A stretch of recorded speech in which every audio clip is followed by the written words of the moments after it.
The Tale of Oe no Masahira and His Koto Poem, Chapter 52. Once upon a time, there was a man named Oe no Masahira who held the title of Shikibu Dayu. When Masahira was still a student, despite his great talent in the arts of the imperial court, he was tall and broad-shouldered, which caused others to make fun of him for his ungainly appearance.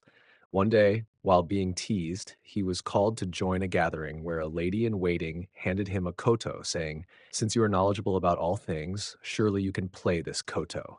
Go ahead, play it for us, and we shall listen."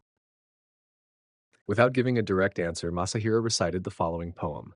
"Since I have yet to cross the barrier of Osaka, how could I know of the koto tunes of the East?" The ladies, unable to find an appropriate reply to such a skillful and subtle verse, fell silent and stood up, one by one, leaving the scene. Later, when Masahira faced disappointment over not receiving a desired appointment, many nobles went on an outing to Oi River, where they boarded boats, sailing up and down the stream while composing poetry.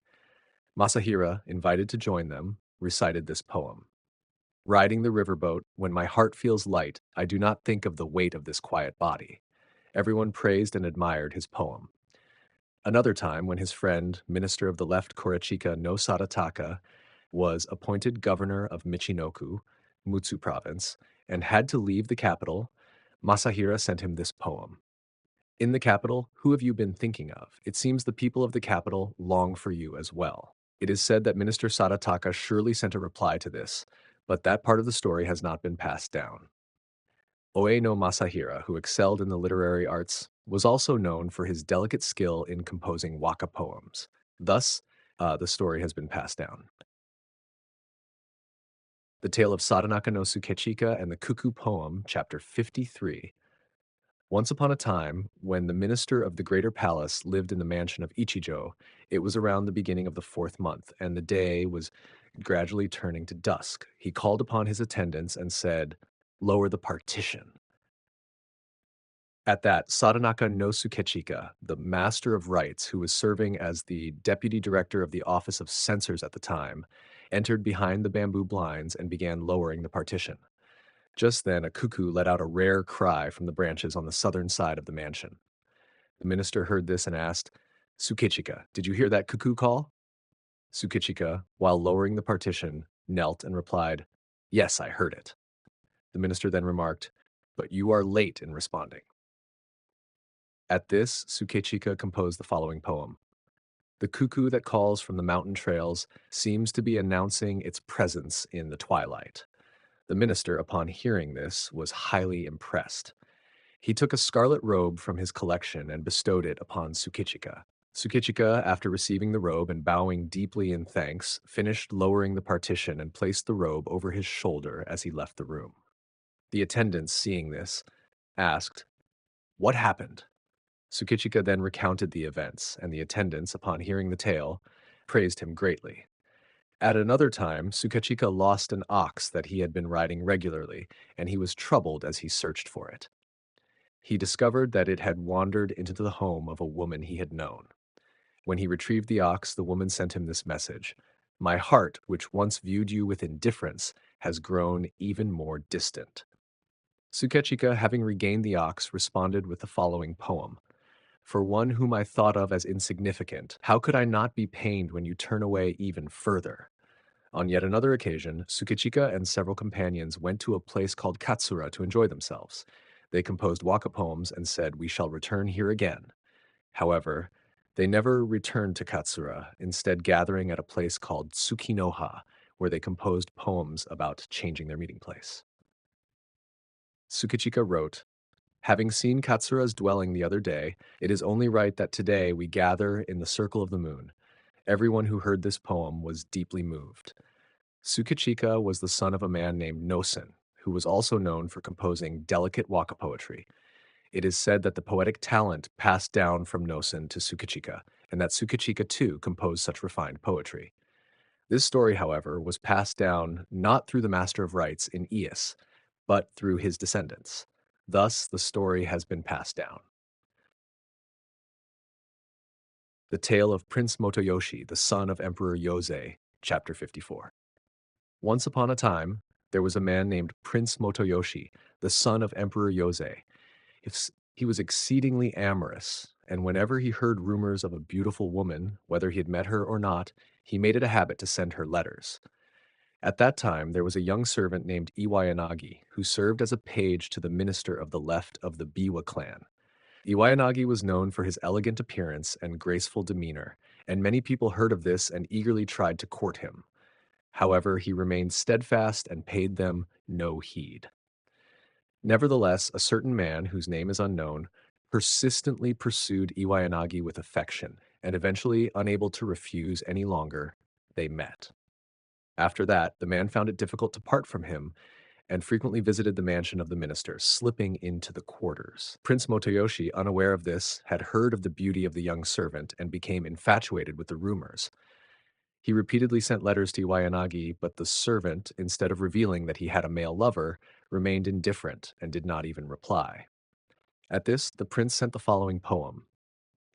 More fleeting than the mist that rises from the distant fields is the hope I place in one who shows no sign of care. In response, Iwayanagi wrote, "The mountain birds sing together, echoing through the peaks. Even though I hear their calls, I cannot meet their eyes." It is said that Prince Motoyoshi never succeeded in meeting Iwayanagi, and thus the story has been passed down. The Tale of the District Governor of Ōsumi Province, Chapter 55.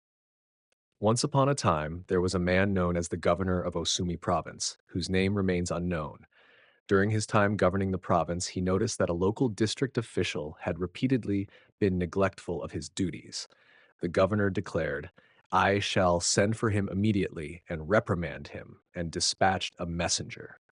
It was customary to reprimand officials based on the severity of their offenses, and this particular official had repeatedly failed to fulfill his duties, not just once, but many times. Thus, the governor decided this time the punishment must be severe, and summoned the official. When the messenger reported that the official would indeed appear, preparations were made for his arrival, in accordance with the usual protocol for dealing with such a delinquent.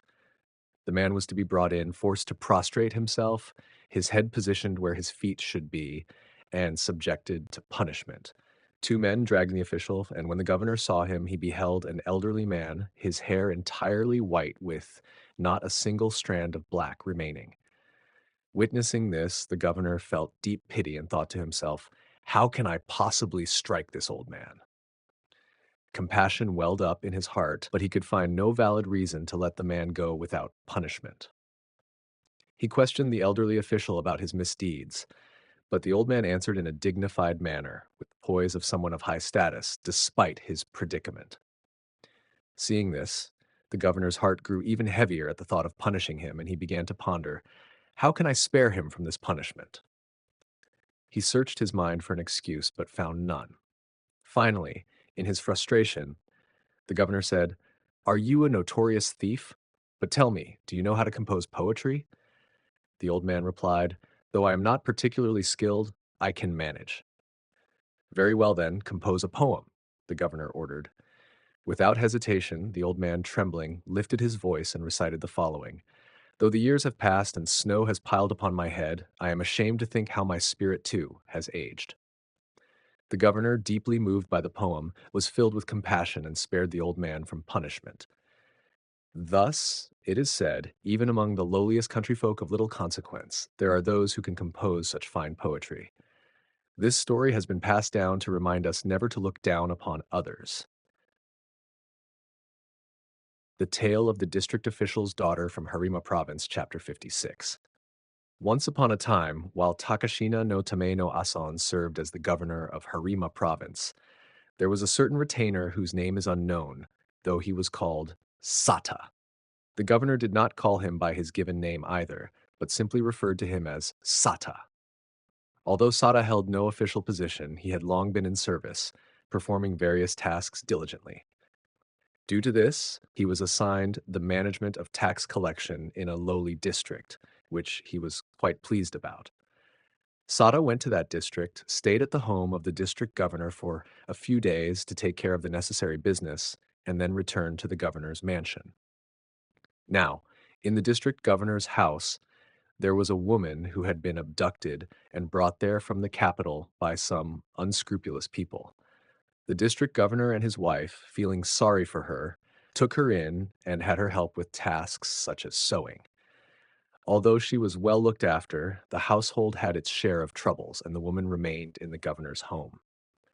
When Sada returned to the mansion, one of his attendants mentioned, "At the district governor's house, there is a woman with a beautiful face and long hair." Sada, hearing this, became angry and said, "Why didn't you tell me about this when we were there? It's rude to tell me now." The attendant replied, "She was hidden behind a partition, and I assumed you already knew of her presence." Although Sada initially thought he wouldn't return to the district anytime soon, he was curious to see this woman, and so he soon asked for leave and returned. Upon arriving at the district governor's house, Sata, intent on seeing the woman, forcefully entered the room where she was staying. However, the woman resisted, saying, "There is a reason I must remain apart. You will hear the truth later," and refused to comply with Sada's demands. She did not respond to him, and Sada, becoming furious, stormed out of the house. He removed his tattered raincoat and threw it over the partition, shouting loudly, "Sew up this tear and return it to me." Not long after, the coat was returned to him. Sada, thinking it had been quickly sewn up by the woman who was said to be skilled in sewing, remarked crudely, "So she's really sitting there sewing after all." He picked up the coat and examined it, but to his surprise, the tear had not been sewn.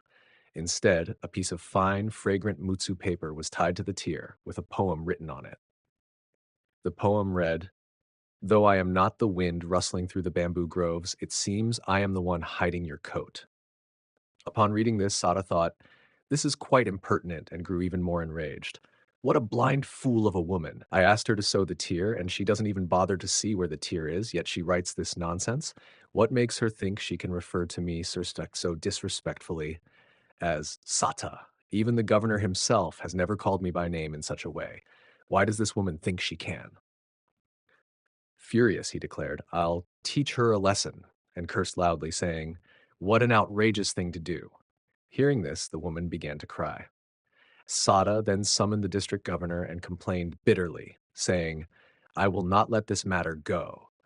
The district governor, terrified, replied, "I only took pity on a helpless woman, and now, because of her, it seems I may be disgraced in front of the governor." He became deeply troubled, and the woman, too, was left with no recourse, thinking, "This is hopeless." Sada, still furious, returned to the mansion and, while seething with anger, spoke to his fellow retainers, saying, "This is truly intolerable. I have been humiliated by this woman, and this will ruin my reputation." His fellow retainers, curious, asked, "What exactly happened to cause all this?" Sada, still fuming, told them the entire story. Some laughed and found it amusing, while others were appalled, feeling sympathy for the woman. In the meantime, word of the incident reached the governor, who summoned Sada and questioned him. Thinking this was his chance to exact revenge, Sada proudly recounted the events, stretching the truth with great enthusiasm. After hearing the story, the governor said, "You are not a man, but a fool.